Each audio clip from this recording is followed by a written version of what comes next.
What is up, everyone? The one true Sir Salty here. I've seen a lot of vids and people talking about experience farming in Dragon's Dogma 2, and I want to get into something a little bit, so here's an early little bit of an area for farming. But first and foremost, I want to share my thoughts on the matter. Disclaimer, I truly do not care or endorse the idea of experience farming in this game. If you do want to grind your hearts out, then go for it. I'm not here to tell you how to play. Personally, I never felt too worried about leveling in this game. Like, it just kind of seemed to happen naturally, and even though I accidentally pushed the story way too far, way too fast, I was beating the game pretty easily, so I feel like experience farming isn't really necessary. That being said, if you do want to come here and grind your face off, well, then go right ahead. There will be 4 bosses initially when you get here, 2 Minotaurs, the Cyclops earlier, and a Chimera. The Chimera never seemed to respawn though. Kind of odd, but whatever. I never got the Chimera to respawn, but these 3 still did over and over again. I definitely would also recommend the Goblins, as they do give a lot of discipline, and they'll be right after that last Minotaur you'll encounter. Now, the only reason I dislike this method, well, because I feel like it's unnecessary for starters, but also the way to reset monsters in this game is pretty just dumb and boring. The only way I got things to respawn was to sleep for 8 days straight, and using the Trickster augmentation Fugacity.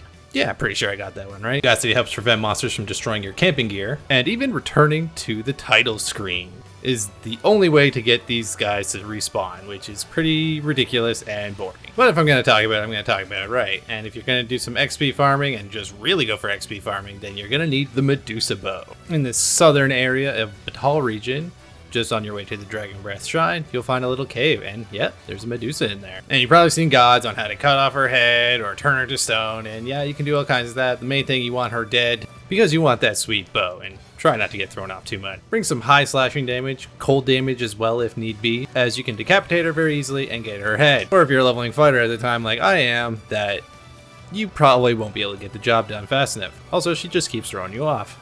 Basically, the more health bars you deal in damage to her before getting her head off, the worse of a head you're going to get, which means less charges, or potentially even not being able to use it whatsoever.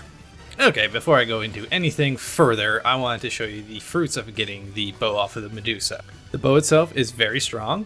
It is very heavy, however. I think it weighs up to 15 or 16, and further upgrading it does increase it until you get the final upgrade on it. But it is a whopping 400% increase on experience. Wow. For your kills only. Huh? Now what does that mean? Okay, very simple. When you, the player, gets the kills, you get that chunk of experience that it's showing. If any other party members get the kills, the experience will not be quadrupled. Are you still following me? Good. Also, the quadruple experience you're getting is only for you. The pawn does not get that extra increase. It will get its own regular experience that it would get for killing a creature. And testing this even further, I heard that people were not bringing pawns and just farming that way has zero, absolute zero effect on experience. I remove both pawns and my primary pawn from my group, and the experience still stays the same. And on top of that, I'm not going to talk about what stats you get when you level up either, because I feel like that's a pointless conversation. Yes, certain classes do get certain priorities for stats, like thieves and archers get strength and stamina, warriors and fighters get health. Like it does, like none of that is ever gonna really matter in any way. And I know other people have talked about it. I'm not going to. That's it. And now the only other thing I'd like to talk about is if you're on New Game Plus, you can go to the DragonForged and you can acquire a buff by using the worm crystals, and you can buy a buff for that day. Buying another buff will overwrite the other one buff at a time. If you really want to pump the gas a bit, but again, it's only for one day, and it's not the greatest use of the worm crystals, but if you want to, go ahead. Alright, now I'll just quickly go over some good routes. Basically, we have the first early game one that I showed off. That's just like the little bit of the intro. It's really good early. You can get fairy stones from it. It's alright. It's a good early game farm, especially if you're killing monsters. You'll get some money out of it. It's pretty good. If you're only going for monsters, though, like you're not getting as much discipline, so your vocations won't level up as fast, which is the only downside. You can kill the goblin camps at the end where the Minotaur is. It's a good enough early game. Once you're willing and able, I definitely would recommend back Battahl. I've fully leveled a couple vocations while I was there, just doing a quick little run around outside the town, and it was pretty fantastic. You get a bit of everything, tons of goblin camps, Lots of lizardmen, lots of bandits, and yes, quite a variety of bosses such as golems, dire ogres, all kinds of stuff. It'll keep you busy, and it's just very good experience and discipline overall. And yeah, much more experience than the earlier area.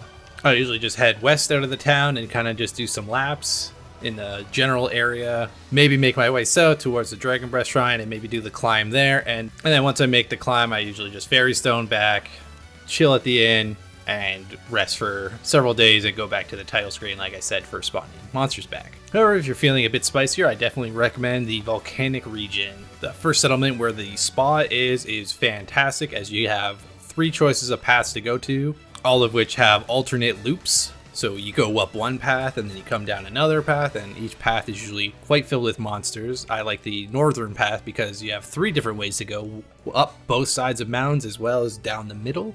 You have a variety of bosses including dragons, griffins, minotaurs, you name it. With the west path having lots of goblins and bandits to kill through, as well as the minotaur boss over there. The east path is also very good, as if you're going back through from where you played the story, there will be a lot of slimes in your path, so if you have a good mage and you just ice them all down, they're very, very good. They have pretty good drops as well. And if you really wanted to double up on your farm, I'd say get a couple thieves and that have plunder, and just go to town and just stock up on all kinds of stolen property. These are more of like your overall farms. Like, we're not talking about one thing or another. You're going to get high discipline. You're going to get high experience. You have the bow on, just go to town. So yeah, use whatever method you feel best for. You know, just run around, explore stuff, play the game. Like, just do that. It's probably more fun, to be honest. Again, just not trying to tell you how to play. I just feel like XP farming is just a little unnecessary in this game. Oh yeah, didn't really talk about the Wayfarer, but you can use the class, but it is